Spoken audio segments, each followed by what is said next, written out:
Hey everybody, welcome back to So You Want to Be in Ministry. I'm Tim, and we are all about honoring faithfulness in ministry. We want to do that through educating you, encouraging you, and equipping you. And we also want to emphasize that we want to empower people to follow godly leaders well. And so we try to connect you with those different things. Today, I'm going to be talking to you. It's going to be just me today, no interview. Because I told you several months ago, I wanted to give you a podcast where I gave you some of the lessons that I learned as we went through our building project last year and building our facility. One thing that I've learned is I think I'm going to do two separate things. I think there's lessons to be learned that we were going from mobile to a building. And I know that we're not going to be the only ones doing that. And so you may even have different versions of that, of like going from place to place into an actual building where it's your you got your forever home, or however you want to say it. I want to do that later. I didn't want to bog down this episode with that, and so I'm going to focus specifically on the building project and just some lessons that I learned, and maybe it would help you navigate that well and be able to learn from things that we did really, really well. And I need you to hear this. Most of the things we did were very, very well done.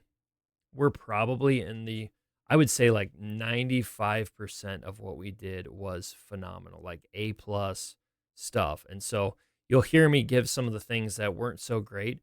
It was minimal, like it did not make a huge difference, but I want you to put it out there too, just in case, so you can learn some of those things from me as well. So I'm going to break this down in several like overarching thought processes. So the first one is alignment. Actually, before I jump into this too, I want to let you know that if you go back to episodes 40 and 41, 40 was the capital campaign company we used to help us navigate it. You need to have that conversation. You may not use them. You may not use even any company. You may do it in-house. That's fine. But you could learn some valuable lessons from them. And I'm not going to really rehash a lot of that within this episode. And then episode 41, I interviewed our project manager, who they were our representative on the contractor level, and she gave some helpful insights on how to navigate it when you're thinking about a contractor. And I'm not going to rehash a lot of that in this either. So go back to episodes 40 and 41 if you want that type of information. So I'm going to give you, just from my viewpoint, first overarching thought process you need to have is alignment. So within your church, we are a multi-site church. So we had to really work on alignment because my lead pastor was at another location. He did not live in our city. He was not gonna, he would rarely step foot into this building. And he knew that, we all knew that. And so we had to get all on the same page of what we really wanted. We even had a lead pastor transition during this season before we even started actually building. We had our pastor leave and hand off to our next lead pastor, and the transition was phenomenal. And I think it has to come back to this alignment. So what do you need with alignment? You need to know what you're trying to accomplish. Is this building trying to be like the previous building? Are you trying to accomplish something specific with this building? Is everybody on the same page? Do you have staff buy-in? Like whether you have a staff of 2 or whether you have a staff of 22 or 202. Do you have buy-in on what this needs to look like and that everybody's on board?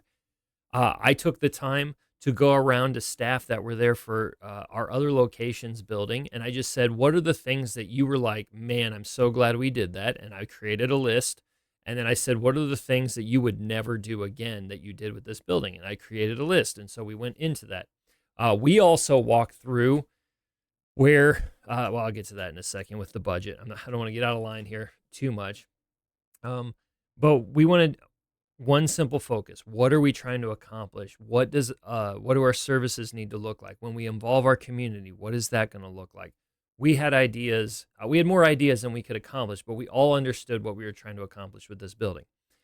Then our new lead pastor, he gave the vision casting of what we were trying to accomplish aesthetically with this building, because that fell under his purview as we entered into this new building.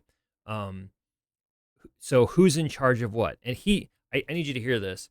He trusted me There are times where I'm like, I think you're trusting me too much. Like you maybe check in a little bit more. But he trusted me so much through this project. And it was trust that I had to earn over my time here, but I didn't want to lose that trust either. And so I tried to communicate as often as I could. I tried to communicate early situation as early as I could. And because of that, we stayed on task very, very well. So here's his communication with aesthetic. And I'm just giving you what we used. You may use something different, but I think this will help you think through like, what do we aesthetically want to accomplish with a church building? And that is, we wanted to have it look modern. We wanted it to have an industrial feel.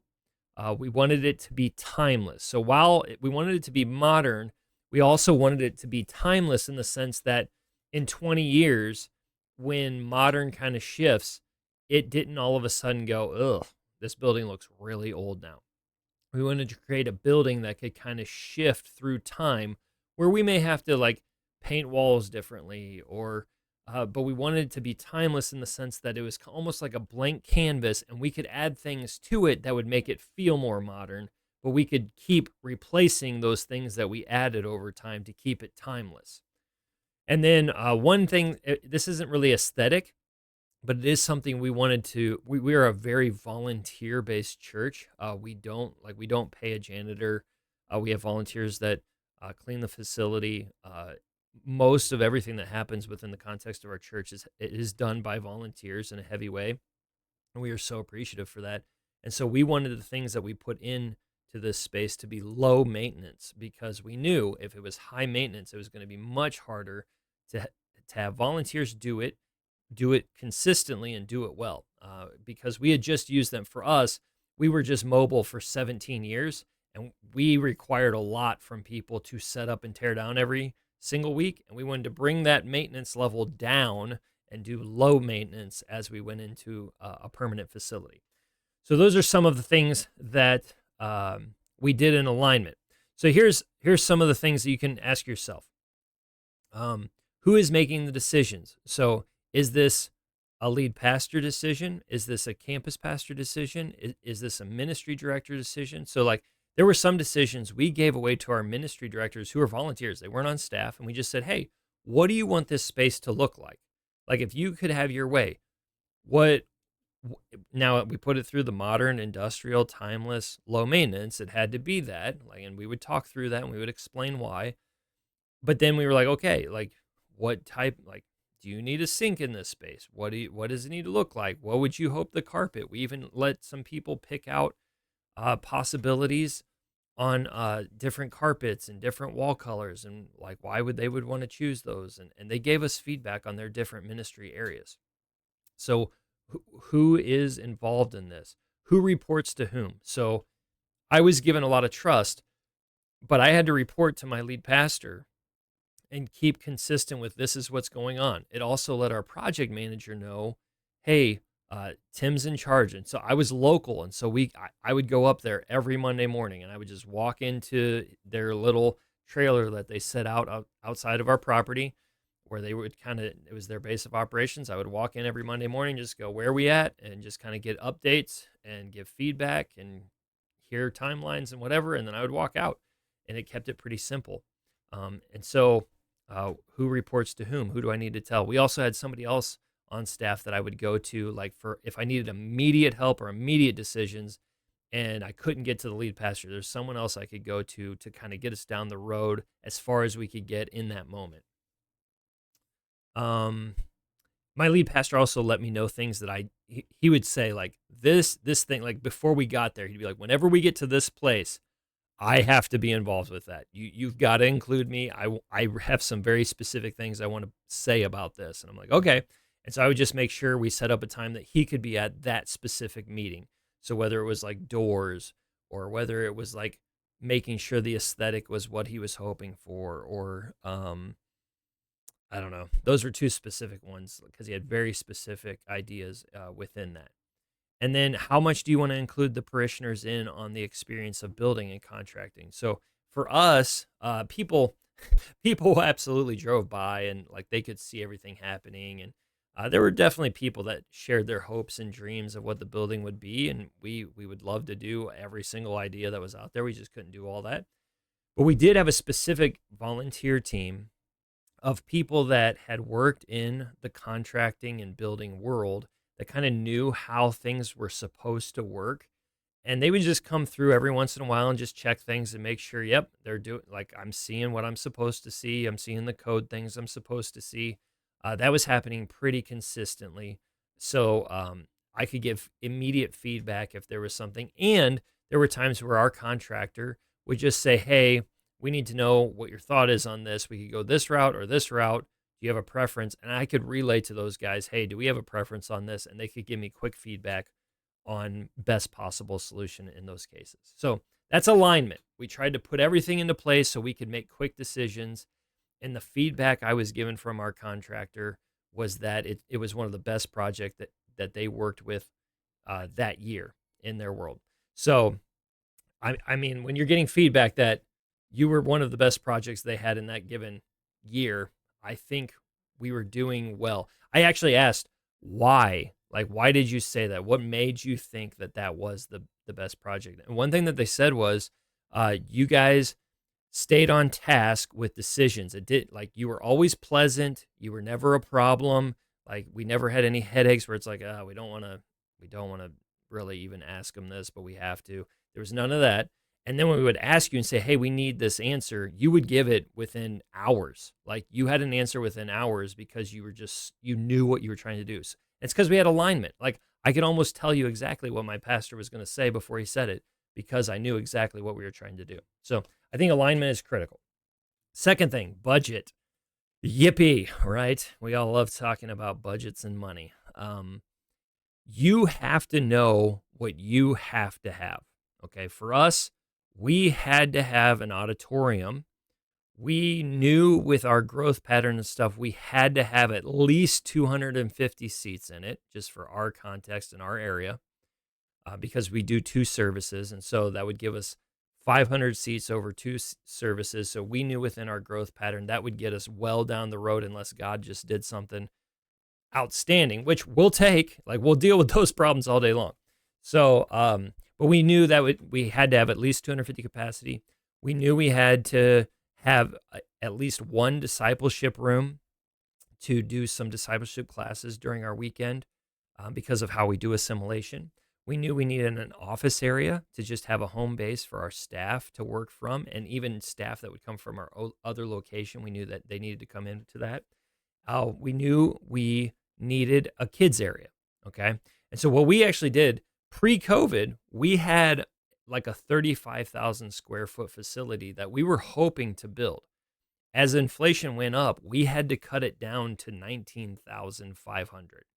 So we had to cut out like half the building. I mean, that's like what, 2/3? No, it's not 2/3, but it's like half of the facility we were hoping to have. We had to cut out half because of inflation, and the prices just went up. And so we were like, what do we have to have? And we had to build the building that we needed versus the building that we were hoping to want, right? Because we didn't want to use God's finances and steward it poorly. We wanted to maximize and get the most out of it that we could. And so we had to layer all that down. And here we go. Here's our facility. And the architect did a great job of putting it all together to include everything we needed in the cost within the square footage. And that's how we ended up what we want. You can always add in what you would like to have, okay? Because I think if you can tell an architect, this is what we absolutely need, but we would like these things, sometimes they can get really creative. And as you sit down, you can reposition things. So one of those things is we knew we wanted a storage room in the kids area. That's something we wanted. We didn't necessarily need it, but we did want it. I also kind of wanted a huddle area for that next gen team to kind of gather, or at least have their storage space in there or something like that. And we were able to actually do a backstage area with a combination of storage within the classroom area. We were able to accomplish all of this because the architect was just like, hey, let's try to keep repositioning things. And we landed on a really cool design with that. We wanted to have a nursing room area in our women's bathroom to provide an opportunity for a nursing mother to be able to go somewhere with her child and then still watch the service while she was in there. And we were able to accomplish that through the architect knowing that. It's not something we needed, but it's definitely something we wanted. And so we were able to set up the building to include that. So those were some of the things we got to include with just the aesthetic.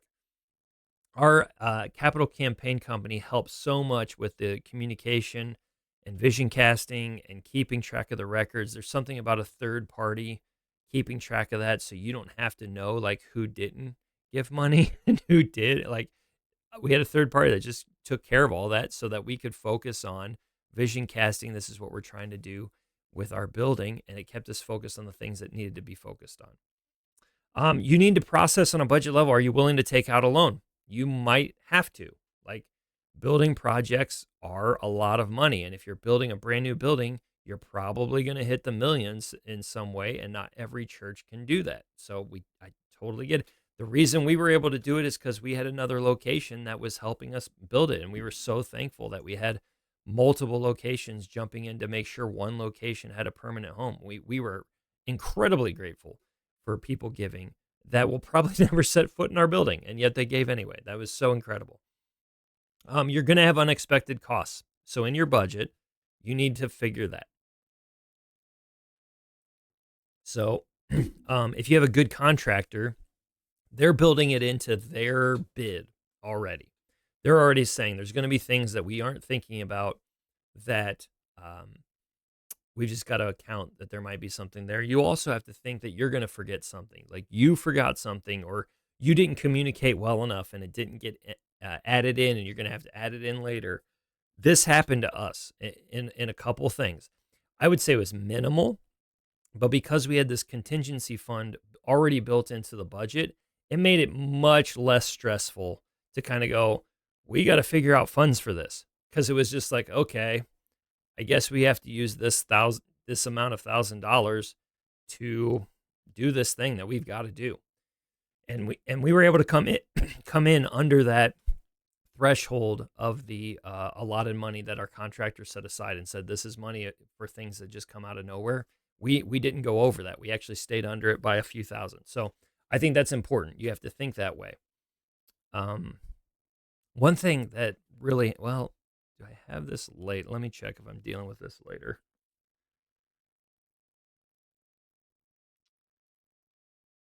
I'm just going to give this to you. Our staff, one thing that was phenomenal, our lead pastor had our staff that year. We kind of do it a little bit every year, but specifically that year, he said everybody needs to go to at least one other church. You can do it on a weekend. You don't have to take time off. We just want you to go to another church. And we want you to come back and just report the things that you were just like, this was phenomenal that they did. And then maybe something that just stood out where it's like, I hope we never do this. Or I'm glad we stay away from this thought or idea. I can tell you in this building and working through architect and stuff, we came back with so many great ideas where I'm like, I would go back to the architect or contractor and be like, can we shift this a little bit and do this? Because we had this idea and it was early enough that we could accomplish that. So I think there's benefit to getting other ideas from other churches. If you can send out your staff to be able to do that, if you can take a couple weeks yourself, or if you have ministry friends and you can network and just go, hey, can I stop by your facility on a Monday and just kind of get some ideas of how we want to approach this? It helped us so much to get some really cool ideas. Some of them we did right away. Some of them we're going to add in over time because we just didn't have the money to add them in from day one. But if you can set up the building to eventually include that, you don't have to figure out how to restructure everything when you can eventually get to that idea. What to look for. So now let's go to contractors and architects. What should you be looking for when choosing a contractor? You want to know their history. Like who else, what are the other projects they've done? Can I go walk through the facility and see the quality? Can I, like, if you can get references, like if you know that they've done some things, or if they're more local, you're going to have an idea of the different buildings and facilities that they've done. And you're probably going to already have an idea of the thought process about that company. But if you can see their work, it's another way to even get ideas where you're like, ooh, I really like how they did this. Some of our flooring changed. Well, it didn't change, but it cemented it in our minds what we wanted to do when we saw how they did it. And we even got to see a couple projects where over time it was obvious they got better at it. And we were like, man, we're going to get the best version of this because they're doing it even like they've learned even more along the way. And so, who do you know that's used them, and then reach out to them? What'd you like? What was the benefits of doing it? Well, were there any headaches? What were those headaches? What does the community think of them? Like if they are a local company, what did the community think of them? Did you personally like the projects they did? Maybe they did them phenomenally. Maybe the people that worked with them really liked them. But when you look at the aesthetics and things that they were using, you're just like, I just don't like it. It always looks old, or it always looks whatever, fill in the blank. Like I just don't know that they're going to get us when we're trying to explain this. And that could be a thing. And then I would say have a good contract. Our contract never became a problem with our contractor because we just had a phenomenal contractor. They had also done projects within our church in the past, which made that relationship easier. But you're going to want a good contract because and you want to get the lawyer, set it all up, do the things, because if something goes wrong, you want to know who's responsible and why. So you want to work through that and make sure that you have your contract and ducks in a row. If you're going to use a contractor, make sure you have that contract to be able to help you. Ask people in the business. I actually would not be the guy to tell you what kind of contract. I'm not that guy. But I do know the contract just helped us know who was liable if things were happening. It made it stress-free where you just knew if we do this, this is a thing. Okay. Managing timelines. Oh, timelines are so fun because everybody wants it to go faster. I haven't seen the building project where people are like, hey, you could just wait a few months. Like, why are we in such a hurry? No, everyone wants it to go faster. And I think if you have a good contractor, they help with the timelines. So once again, we were building this coming out of COVID, which if you can just go back a few years and recall that, shipping was a nightmare. Getting supplies was a nightmare. Like, it was just absolutely crazy. And so here you have a contractor trying to set up a schedule and a timeline in a world where you're not even sure you can get the product that you're ordering. And the lead time, so lead time is just something that if we order it today, the lead time is you're not going to get it for this amount of time. We had one item that we had to order. We had to order it. That was a 52-week lead time. So 1 year. So the day we ordered it, it was going to be 1 year before we even got it, which should tell you if that lead time becomes true, this building project's going to last at least 1 year because you're not going to get that thing. And it was a very important thing that we had to have to actually even make our building function. So there's elements there where you can't help it. Sometimes it's just going to take a while. But if you have a good contractor, they can help you navigate the lead times. And we had some situations where our contractor, how they were able to position the lead times saved us so much time, so much time. And I know, I know there's individuals that are probably thinking we could go faster. The problem is, like, you had to wait on the lead times. You had to wait on the stuff to get in. Your decision-making process will make things go faster or slower. So I told you that our contractor loved our project. Like, our site manager even said, he told me he went to the company and was like, if you have more projects like that, give them to me. I loved it. I loved working with the people. I loved working for it. It was so smooth. It was easy. The decision-making was easy. And it's because we knew who was supposed to make the decisions. Like, I knew there's times where I just have to make a decision. Like, the height at which our lights were hanging, I just made a decision. I didn't think there was going to be a lot of upheaval from my lead pastor on how high they were. There was other things that I had to get to him, and so I would try to prepare him early. I'm going to have to call you next Wednesday at this time. Like, you have to pick up because I've got to make a decision, and you don't need to be there, but you got to be part of the decision process. And he would just be ready for it. Or if he couldn't be, he would say, I'm okay with whatever you and this person decide, I'm good. And so he would hand it off to me and this other person. But because we can make decisions literally sometimes in minutes and sometimes in hours, um, it didn't bog us down. I don't know if this is true, but I was given this feedback that there's times where there's some building projects where it takes them days and days and days and weeks to make a decision just about something. And so it's like, we can't finish this because you haven't made a decision yet. And so he just gave feedback and he said, you guys made decisions so fast, we never slowed down. Like, I had the people here, you made a decision, I could keep the people there, and we could actually finish the project. So make sure your decision-making things, your alignment's in a row so that you can keep making quick decisions so you can keep the project moving as quickly as possible. If you're slow, look, some people they need time to process. I get it. I don't want you to make an unwise decision. But the slower you are at making decisions, the longer the project will take. And you have to know that going in. So if you just know we're a church that's going to make decisions slower, you have to set the precedent that this project's going to take longer than it might normally take because of how you've got to make decisions. And then weather's going to affect that too, right? Like, if you just have an extremely rainy season or extremely cold, snowy, icy season, it's going to affect how fast they can go. If it's nicer and the weather's just better, you're going to move a lot quicker because they have more days that they can do things outside and they can do things on the building. It's just going to change the dynamics.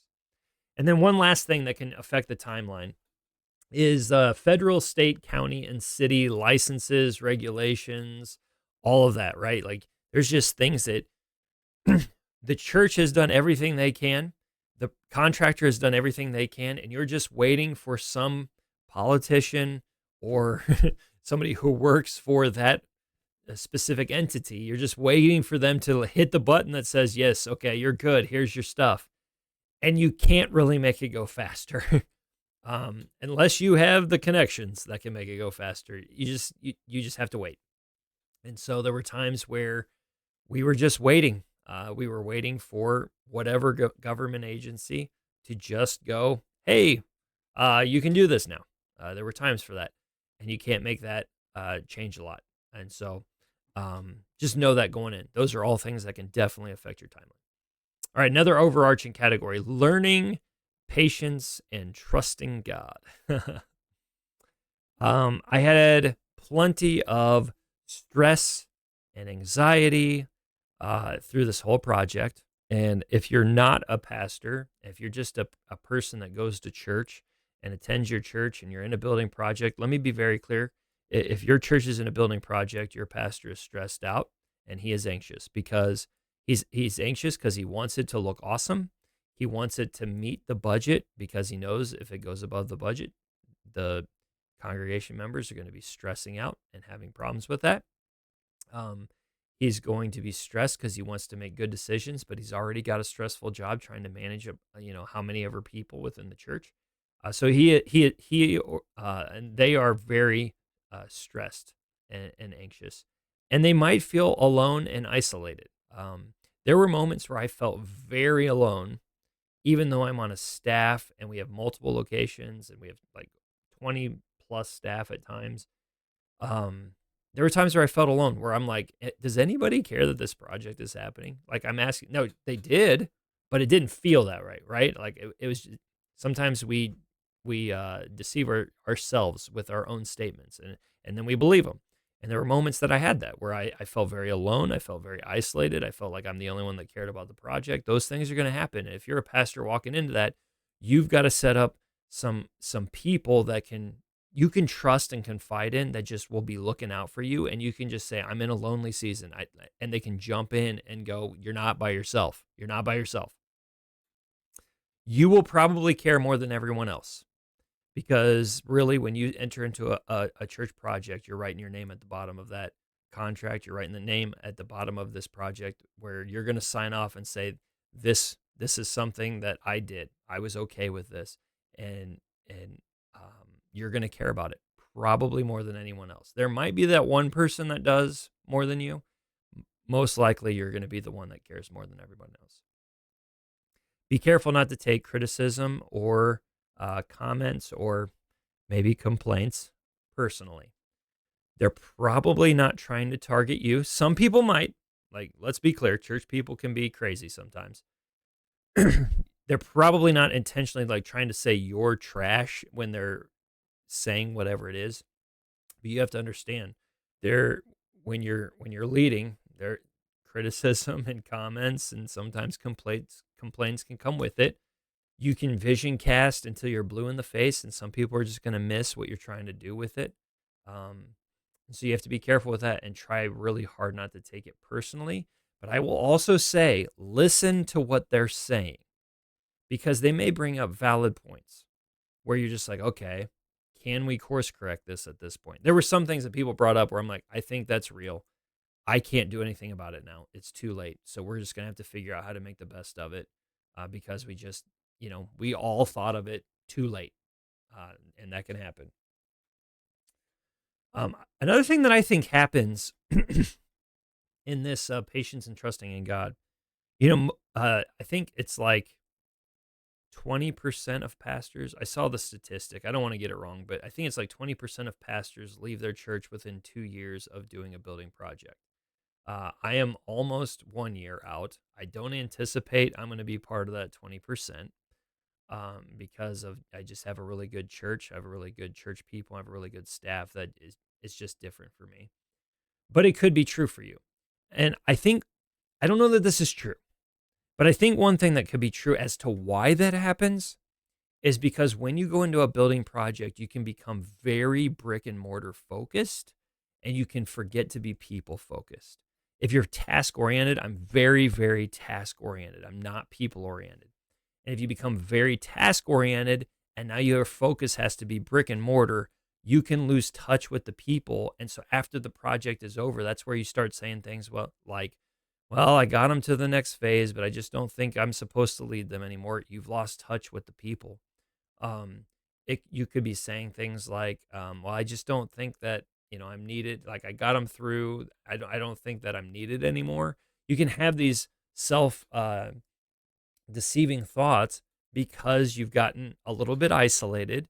You may have feel a little bit personal about some of the complaints and criticisms, and you could be brick and mortar focused, and that could cause you to leave. And I need you to understand, you need to be people focused.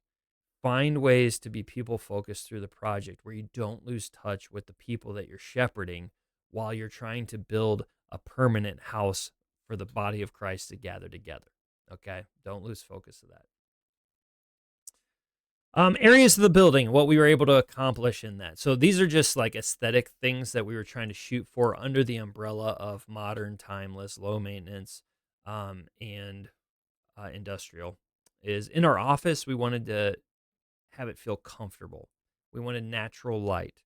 We wanted it to be an area where accountability was easy, like sight lines. It was really easy to see what was going on to make sure everything was above board. Like if anybody walked in, they could just see like, okay, these people are just getting after it. And we wanted to provide community because we like our staff engaging with one another and talking to one another. And so we wanted to provide space where they could gather and kind of have some community time together. Excuse me. In our lobby, we wanted space to move around. We knew we were going to have several hundred people coming through, and so we wanted to have space where a couple hundred people could get around each other. We wanted a very welcoming environment when they walked in because we have a concrete facility. We made it out of concrete. And so that can feel very cold, right? And so we wanted to warm it up and make it feel more welcoming. And then we wanted clear signage. A lot of times we can put signage up of our church, like, hey, welcome, in my case, welcome to Metro Community Church. And we had someone say to our lead pastor one time, hey, you have all that signing about your church in there. That's great. Do you think they know where they're at when they get inside? It's like, okay, they obviously know they're at our church. So we wanted to give clear signage of where you need to go now that you found the church, the gathering. Now where do I go? Like, where do I go for this class? Where do I take my kids? Where are the restrooms? Where's the auditorium? So we wanted clear sign. Where's the new here area? Like if I just want to go and say, hey, I'm new here, where's that at? We wanted clear signage. Auditorium, we wanted a sound controlled space. We did not want sound bouncing off of everything. We wanted to almost die, just right there. We wanted a black stage area because we just wanted kind of a blank canvas where we would bring the color through lights or different things like that. But we wanted the focus to be on the people and not necessarily the colors behind the stage. We wanted this was a want, not a need, but we wanted a tunnel where they could kind of go backstage to get to the front, so it wasn't distracting every time they needed to go on the stage or off the stage. And we were able to pull that off. Architected a very creative angle on that, was awesome. And then we wanted backstage storage. So whether it's Christmas or you have those elements that you just bring out, once a year, we wanted a place to just store them, and so we wanted some backstage storage. In our kids and next gen area, we wanted secure and safe. I'm sure we're not the only church thinking through that. So we wanted to be able to self-enclose it, which we were able to accomplish. We wanted multi-purpose functionality. So our next gen and kids area, our lobby can double as a second auditorium. Um, our our baptismal in our lobby can double as a second stage in the lobby if we needed to. Um, we have a lot of multifunctionality stuff in that way. We have a way where we can use the same area for kids and students, but it doesn't look like it was made for kids or students. And we want it durable. If you're going to do things for kids, make sure they're durable. So the carpet is focused on spills. The carpet's also the squares. So if we just shred one, we can replace a tile and not the entire room of carpet. We wanted to accomplish those things. In bathrooms, we wanted a nursing room. I shared that, and we wanted open air. So we didn't want to put doors on it because we wanted air to flow out and keep things smelling fresh inside the bathrooms themselves. And then landscaping and our outside aesthetic is we wanted clean, we wanted lights, and we wanted asphalt because we just wanted to, once again, have that industrial feel, have that newness, have that clean look. And so we went for that. Lessons I learned along the way. Let me get a drink here. Lessons I learned along the way. Number one, contractor language. I got to know the verbiage a little bit where I could speak it.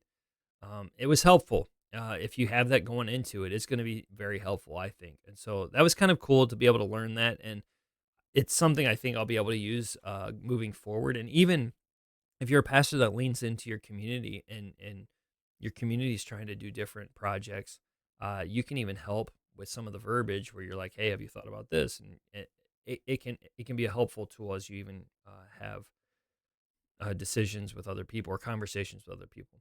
The importance of micro decisions. I don't think I anticipated how much a decision that seems so small, right? Like maybe this isn't a small decision to you, but for me at the time, picking a color of a door seemed so minimal. But the color we went with the design we were trying to capture, made such a massive difference. The size of windows and doors. Like if you're thinking security and you're thinking accountability, that is a big deal. But where you're putting those different ones, that was a big deal. Having a Dutch door for like nursery, that seems like a micro decision, but it impacts so much more than that. So the micro decisions, just the color palette we used in our auditorium, we had to make a decision on what carpet, the chair color, the wall color, the soundproofing color, the back wall color, the stage color. We had to make all these decisions, the projector screen color. We had to choose this, and we had to choose a palette where when it was done, people walked in and they went, wow. And I was just like, those were the moments where I'm like, wow, all these small little micro decisions made such an impact on the overall how people felt when they walked in. And so pay attention to that. Clear communication if there's going to be transition. We had our lead pastor transition. We also had our production director transition, and some things got lost in translation along the way that we had to go back and find. Most of it didn't make a big difference, but a couple things did make a difference. And so one lesson that I would say is if you have transitioned, I would go back to the contractor and I would just say, "Hey, what are the decisions that have already been made just to make sure we're still on the same page?" And you can learn those things, and I think we would have caught some things earlier where we could have said, "We want to adjust this a little bit. We don't care about that." We would have said some things, but we didn't know. We didn't know those decisions already had been made until we got down the road. Stay engaged with people. That's a lesson I learned. I wasn't doing it. I was becoming brick and mortar focused, and I had to get myself back to that. So learn from my lesson and just start there. Stay people focused. One thing I learned was think blank canvas and then make it come to life with like art. Okay, so we went like white walls or off white walls, or everything was very much blank canvas. And then we're putting the different like colorful aesthetics on top of that so that it could stay timeless, but we could also add the engaging colors and signage and all that stuff. Go low maintenance. It is a lifesaver. Holy cow, it's a lifesaver. Um, like my family, so my daughter signed up to be part of the cleaning team that cleans the facilities. I thought that was cool that she did that. Well, we had a dynamic because we're in illness season here, whether it's head colds or flu or whatever. And the people that normally she does that with were sick, and so our whole family of five, were like, okay, we're gonna go up and clean this. And we cleaned everything but the office and the kids area, and we all five of us cleaned it in like 2 hours, hour and a half, something like that. And so you're talking, and I got like, they're not adults, they're kids, and we were able to get it done in roughly 90 minutes to 120 minutes, whole facility, the five of us. I think that's a big deal, and it's because it was low maintenance.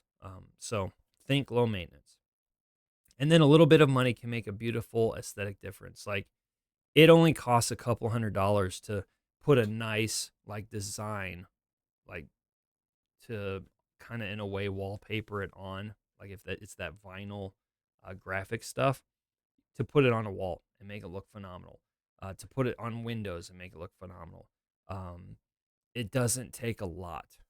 So you don't have to make your architecture the beautiful piece. You can keep that as a blank canvas and low maintenance, and then bring the artwork in to make it a beautiful space, and it can make it very minimal in cost. Well, I hope some of this was impactful to you. I hope that it does help you uh, continue to do ministry well. I hope it gets you through some seasons where you might be doing building projects, and instead of kind of feeling alone and that you're the only one that's ever gone through this, you can stay people focused and have some people around you that help you navigate that. Because I don't want you to be part of the 20% that leaves your church after a building project. I want you to continue to be part of the 80% that stays engaged and faithful and keeps going and keeps trucking and understands that God has a purpose in all of it. So hopefully this was helpful to you. I will be back next time. We'll be looking at a few different things. Got some different interviews coming up. Looking forward to it, but I'll see you then.